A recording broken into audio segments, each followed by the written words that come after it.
All right. Hello, everybody. How are you guys doing? So excited to present to you all our Now Salutes, which is a person who, gives to our community and, has the opportunity to come here and share his or her expertise with the things that they do for our communities. And today is a special guest because this is someone that I have just known now over 20 years at this point. Girl. High school together. Yes, Girl. we went to high school together. We went to Detroit. We're from Detroit, and we left Detroit, went to rival colleges. She went to FAM, and I still pray about that decision for her. And okay, it was a good one. Okay. So we got people that started together but became rivals through college, but we just love on each other so much. And she is just such a wonderful advocate for mental health in our community. So Kristin Hemingway, welcome to Now Salutes. Now salutes you, and we're just so happy to have you here to talk about what you do. Awesome, Keena. Thank you so much for having me. I count it as a privilege anytime anyone gives me access to their audience, access to their platform. But you can't trust everybody with everything. So. Not everything. Thank you for seeing something of value in the work that I do. So a little bit about me, Kristin Hemingway. I always give my full name and introduction, so thank you for saying my full name. That brought me joy. Yes. As Keena said, Detroit native, born and raised in Detroit. What I say now, hardly home, but always repping. Don't come from my city. Always. Went to Florida for college, eventually moved to Atlanta. I've been in Atlanta now for over 15 years, which is kind of crazy to say. I've lived out of Michigan now longer than I lived in Michigan, which is crazy to think about, right? The first 18 years, though, were critical in who I became, critical in me developing my heart for serving others, critical in my heart for, loving my Blackness, celebrating my Blackness, not hiding my Blackness, and supporting other Black people. So that is that. Professionally, I run an after-school program and community center. My life's work so far has mostly been with children. I also began doing a lot of work with Black women. I believe that, unfortunately, any positive scale you look at, typically speaking, Black women are on the bottom of it. Any negative one you look at it, the outcomes and results for Black women are at the top. And I was like, what's going on? So I developed this mantra that if we make the world a better, safer place for Black women in particular, Black women and girls, it'll actually be better for everybody.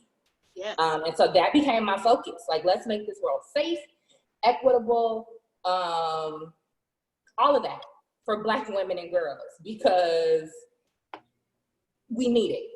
We need it. We're the names that are forgotten. We're the people that are unseen. Their mothers dying in delivery rooms when they should be celebrating, bringing new life forth. We're working the hardest and getting acknowledged the least. Like, time out for all of that, because it takes a huge mental health toll on us. Yes. All those things, not being valued and appreciated, being diminished, being told we're wrong for just existing in our bodies as we are. It's crazy, and it took a toll on me. I have dealt with mental health challenges in particular in this phase of my life for about the last 3 years. I'm very actively in therapy. I go see Keisha twice a month, and I have been since 2017, because it got to a really dark place for me.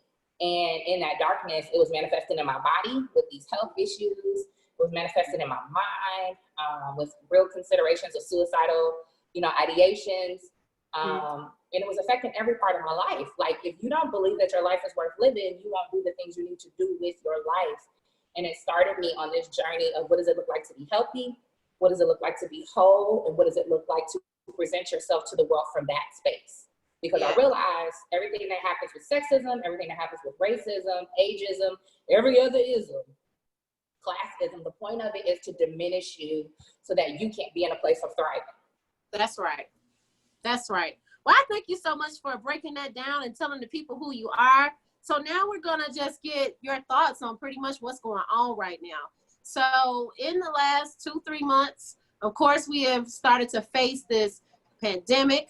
We have, saw schools close. We have seen people losing jobs. We have seen parents become teachers. You know what I'm saying? We have also had family members get sick, and we have had family members die. And that obviously is going to affect children and women and families as a whole, which, you know what I'm saying, is critical to making sure that we get through this time. And to add to all of that, we can't even lay people to rest in an adequate fashion. And it's happening in such succession where, you know what I mean, like we're bidding someone farewell on a fairly regular basis. And then to add to that, now we have to add the layer of racism and, you know, police brutality and citizens taking the law into their own hands and inequitably pushing out laws to disenfranchise us. I just want to know, just based off of your expertise and all of the things that you deem very important and what drives you, I just want to know your thoughts overall as to the issues that our people are getting ready to face, especially as it comes to our children. I think in particular with our children, one of the biggest issues is going to be giving them language for this, right? We're experiencing a lot at once. This is a perfect storm. This is an avalanche of things. Health crisis, isolation. Some people are isolating at homes that are not safe. Let's be very real. Just confusion, high tensions, people, adults not knowing how to handle their own mental stress or taking it out on their kids. Even if their home was safe before this, it might not be safe now, not intentionally, but just because mom and daddy's stressed out. Whoever's in the house is stressed out. Crowded homes where you can't get space if you're really trying to take this social distancing seriously. Or kids wondering, like, if you leave the house, are you gonna make it back? You know, my friend talked about her and her daughter went for a walk. They saw a bunch of people at the park. Her daughter said, "Mommy, what about COVID?" She's 4. And she has these questions about people being healthy and it's impacting her. She's 4, right? And so the things we have to think about are the younger kids who we're hoping will forget most of this, but much of the rest of their life is going to be shaped by this. Yes. We have to think about the big babies who don't get the transitions that they deserve. Like I said, I run a community center and after school program. My 5th graders didn't get their transition into middle school. My 8th graders didn't get their transition into high school. And God bless my seniors who went to school one day and then didn't go back.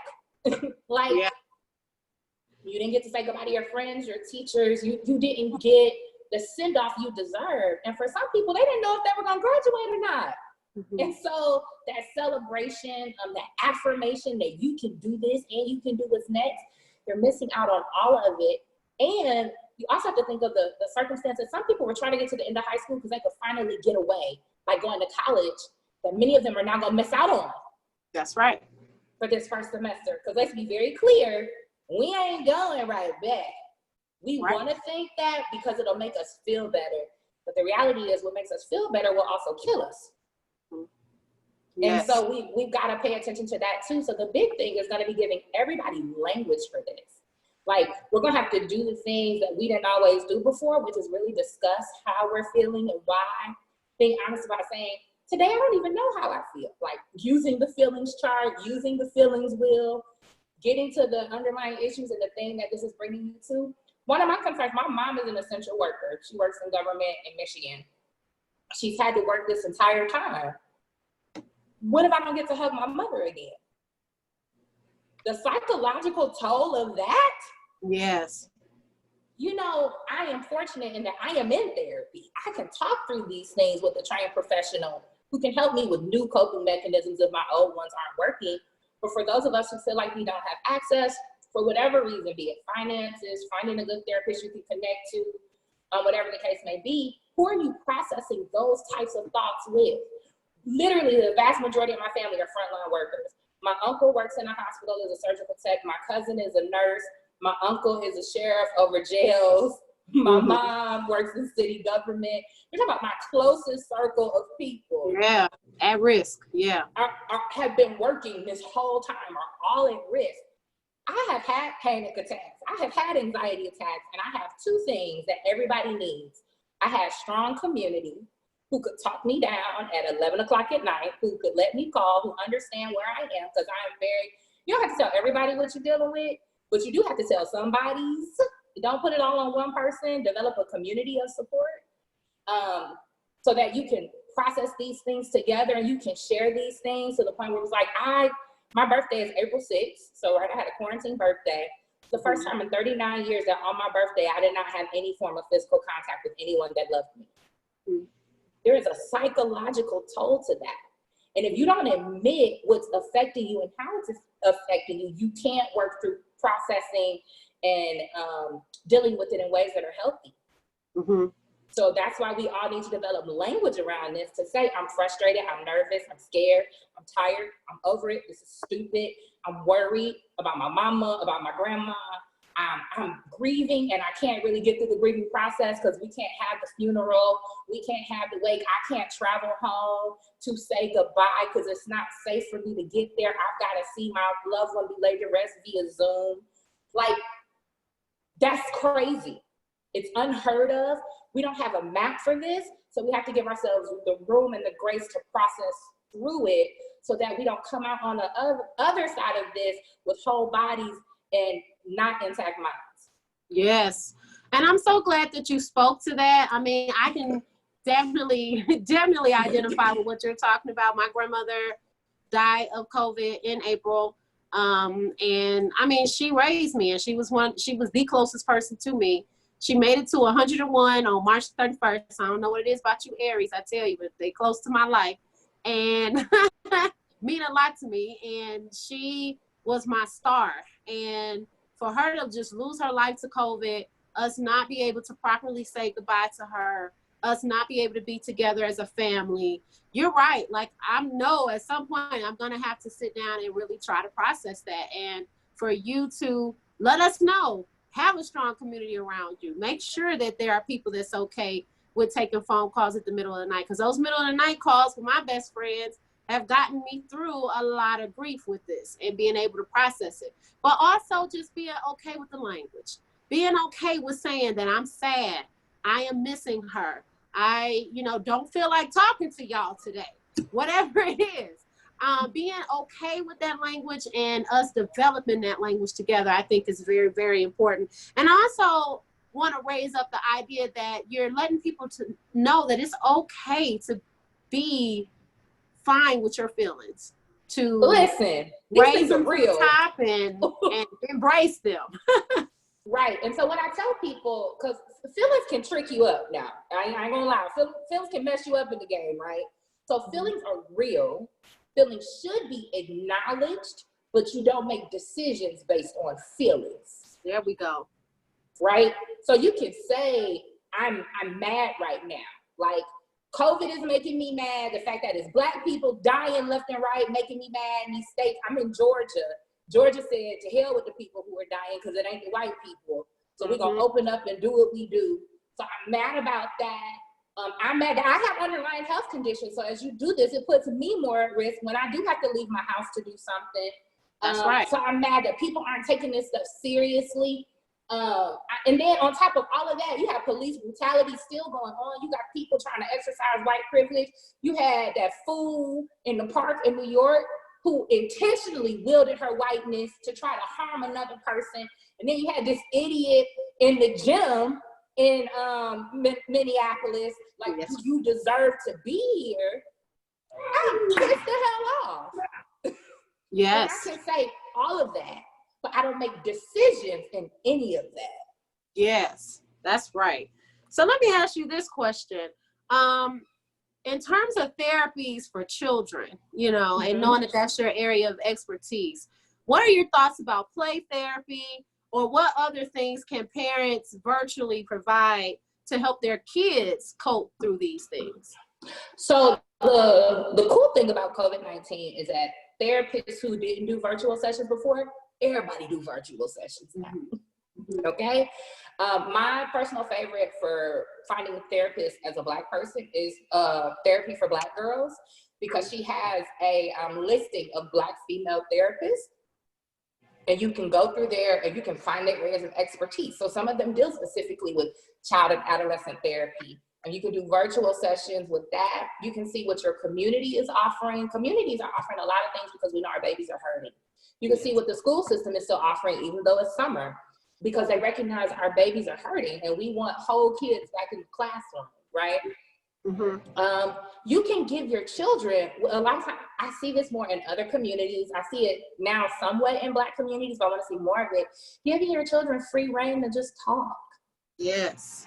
And to be honest, and even to tell you, like, I'm mad at you for whatever the reason, let them be mad. Like, let them own those feelings. Give them the grace, acknowledge the their space, feelings. Right, to just be and to be heard.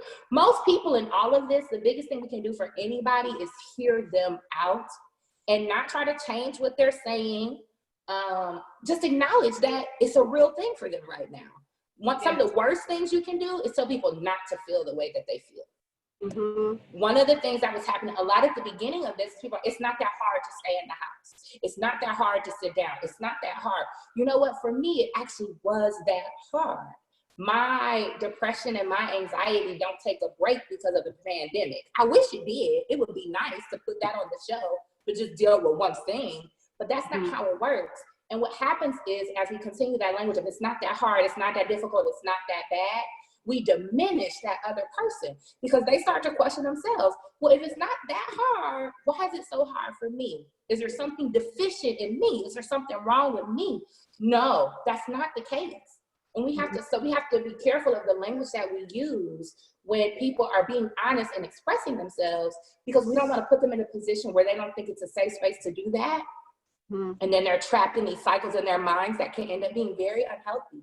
With all of my knowledge, with all of my practice, with all of my therapy and all of my community, suicidal ideation still came my way.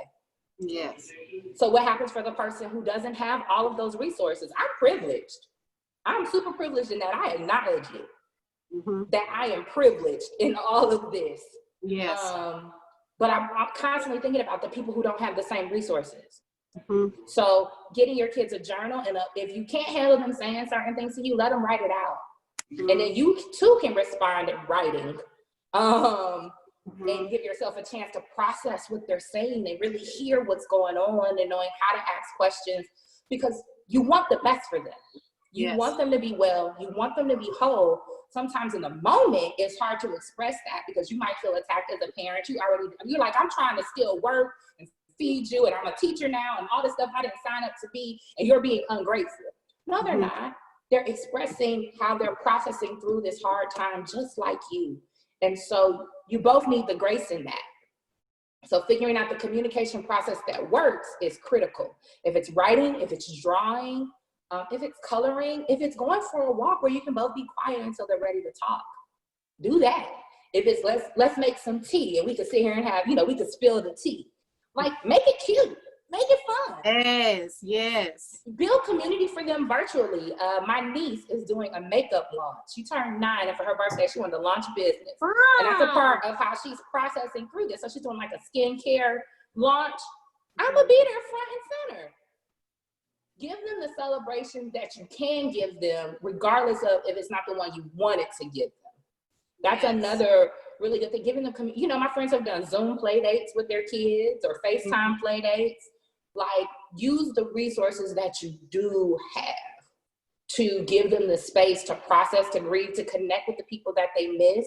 I've had students reach out to me and, normally, no, I don't want to talk to you on the phone because you are in 4th grade and you're not my friend. But I get the fact that you missed the normalcy of what we had. We can have a 15-minute conversation. That's not going to hurt you or me. It's good for both of us. So finding the outlets, even if they're not official therapies because you don't have access to them in this moment for whatever reason, they're still healthy and positive outlets that you can give your kids and yourself to process through what you're experiencing. Yes. That's so awesome. I really appreciate that. So let's stamp a couple of those so that we can make sure that people really can take that home with them. We want you to reach out for virtual therapy on sites such as Therapy for Black Girls. We want you to allow your children to have free reign to just talk and acknowledge their feelings. We want our children to have the opportunity to journal, or to be able to have some type of an outlet, such as a coloring book, or even the things that you can manage and the things that you do have access to, such as Zoom play dates and, you know, opportunities for them to connect with people they really care about on those ends. And you just want to give the kids the opportunity to just be, but you want the adults in their lives to also just be able to acknowledge their feelings, acknowledge their children's feelings, and be able to start to develop that language so that they can express those feelings but not make decisions in those emotions. So is that about what we want to take away? Listen, you summarized that well. The one thing I say, a really great tool for kids and adults, right? Because we have very limited language that we use when processing feelings. Google the feelings wheel. Mm-hmm. And it gives you literally, like, it'll say in the big square, it might say mad. And then after mad, it gives you 3 or 4 other words. It like helps you to dig deep to see what the underlying thing is. Mm-hmm. So maybe you're not mad, maybe it's frustration, but it's only coming out of anger because that's the word that you have, but it's not really accurately describing. So they have two. They have one that's all words, but they have one, if you have younger kids, as faces. You can do emojis. So they can point to the emoji that they identify with, in particular if they're acting out, to help you get to the bottom of it so that you're not just responding in anger to the behavior, which is only a symptom. Right. That's so right. Okay, well, we'll definitely put that in the comments so people can be able to access that wonderful resource. I appreciate that. So can you tell the people right now some of the things that you have available? Like, I know you have this wonderful whole, like, brand and things that you do for self-care for the Black Girl's Guide to Self-Care. And so we want to make sure, because I'm trying to, like, you know what I'm saying, there's so much mental health I've been talking about. But yes, the Black Girl's Guide to Self-Care. Can you tell the people a little bit about the things that you offer and the things that they can pick up from? So Black Girl's Guide to Self-Care, this is a workbook. So here's the thing. I wrote it with Black girls in mind because, like I said when we started, Black women are at the bottom of all these health skills, unfortunately, and we got to do better. And one of the ways we do better is by taking time and investing in our joy. That's what I say, self-care. Self-care is not about spending money. Self-care is not about taking the big trip, the spa day. Those things are nice, hear me? And those things are forms of self-care. But at the end of the day, self-care is saying, I deserve the best of what I have to offer. And I deserve to invest in my joy because I am worthy of joy. Yes. That's it, that's all. So self-care can be taking a class because you want to up-level your knowledge in a particular area. Self-care can be going for a walk. Self-care can be chatting with your girls. Self-care, getting a cup of Starbucks or making your favorite tea at home. There's so much to self-care. Hot bath, oh my God, a really good hot bath, and then getting in a freshly made bed with the ceiling fan going because it's summertime. Yes, yes. You know what I got into? You know what I got into? I've gotten into face steaming. So I keep hearing about this. I haven't done it. Oh my gosh, it's the most relaxing, like, 20 minutes of my life. You're going to have me on Amazon. Huh? You're going to have me on Amazon. Girl, it is the best thing I have ever, like, gotten into. It's natural, but my face feels so good. It is the most relaxing thing. So yes, you're right. Let's just find what we need to really make ourselves feel better. It's literally one of my biggest things I do for self-care, and people laugh at me because it's such a childish thing and I don't really care. Blow bubbles. You can't be mad making the face that you have to make to blow bubbles. Like it dissolves the tension in your body as you're going, like, and there's an instant joy that comes with popping them. Like, I don't care how old you are, I don't care how hard you are. I have seen grown men who look like they might have a body or two on them be like, oh, bubbles, click. Like, you can't help it. Yeah. So it can be super simple, but you just have to be intentional about it. It is an intentional act, even if it's a simple one. So I have a podcast called The Black Girl's Guide to Self-Care that I put out weekly. I'm exploring various topics each week. There's the book, The Black Girl's Guide to Self-Care, which you can get on Amazon. .com. And the cool thing about that, it takes you through a 30-day self-care journey. What I realized is that a lot of women, in particular Black women, have been so focused on other people, they don't even know what brings them joy. Like, they don't know where to start, so they don't keep it going. And so the first part is a 30-day process of exploring different aspects of self-care, and most of them don't cost money. The vast majority of them don't cost money. And then at the end of that, you work through developing your own self-care plan. so that you have That's things nice. you can go to immediately, like in a quick and fix. building capacity. Yes, I love it. In a quick fix, the top 3 things that I know can instantly kind of reset me if I'm having a moment: good music or worship music, which is also good music, but I just want to be specific. So music with like a religious bend to it. Sitting in the sunshine and writing, which means I always have music because I have my phone. I live in the South. It's typically sunny. We've had some rainy days, but I can go literally out my back door and just stand in the sun. And there's always a journal in my purse. Yes. Always. Okay. There's always a journal, because those are my quick 3. So when it helps you figure out what that is for you, you develop a list of at least 25 things that you know that bring you joy, which for some people takes them some time. And the real challenge is I have a list of over 100 to pick from, right? But that takes time, right? It takes growth. But starting with a list of 25, from that 25, picking your top 10, and from that top 10, picking your critical 3. So that in those moments of feeling stressed, of feeling tight, you can instantly go into those things that you know will bring you back to center. That's awesome. All right, so I would love to try to talk to people and now to see if we can have like the 30-day challenge and see if we can go ahead and in July really work on that together. You know what I'm saying? And everybody work through that workbook. So we'll see what we can do to put that together, because at the end of the day, we have to build capacity to get through this. And I just love that you have come here and shared with us your expertise and things that we can easily do for ourselves and for our children to be able to get through these tough times. Because if we are not careful, we're going to see such a surge in, mental health crises. And we just want to make sure that we are giving people the tools ahead of time and being as proactive as possible to be able to support in that. So do you have some last words or comments that you want to go before we sign out tonight? Yeah, so final tidbit, just like doing the things to invest in you enjoy, relaxing is a part of self-care, also doing things that invest in your development as a person. So if you have a project, and I'm not the person who, like, if you don't come out of this with a business, a degree, $14 million, whatever, like, I don't believe in that. But I do believe that a part of standing firm and standing in your greatness and standing as a whole person is investing back in yourself and the things that you know you want to do in the world. So it doesn't have to come out a finished product, but if you can make some small goals and work towards them every day on what you want to produce from your life and what you want your life to be about, that goes a long way in helping your mental health, because it reminds you, even on the dark days, you were created with purpose, and you have immense value, regardless of whether or not other people can see it. And so in addition to doing the things that are, fun and lighthearted and relaxing, do the things that help you to continue to grow and develop as a human being, as a person who was put here to contribute to society, because you're a creator. And whatever it is you're creating, I want you to invest in that and do that, because that's also a part of self-care. Gotcha. You deserve your best. The world, whatever. You deserve your best.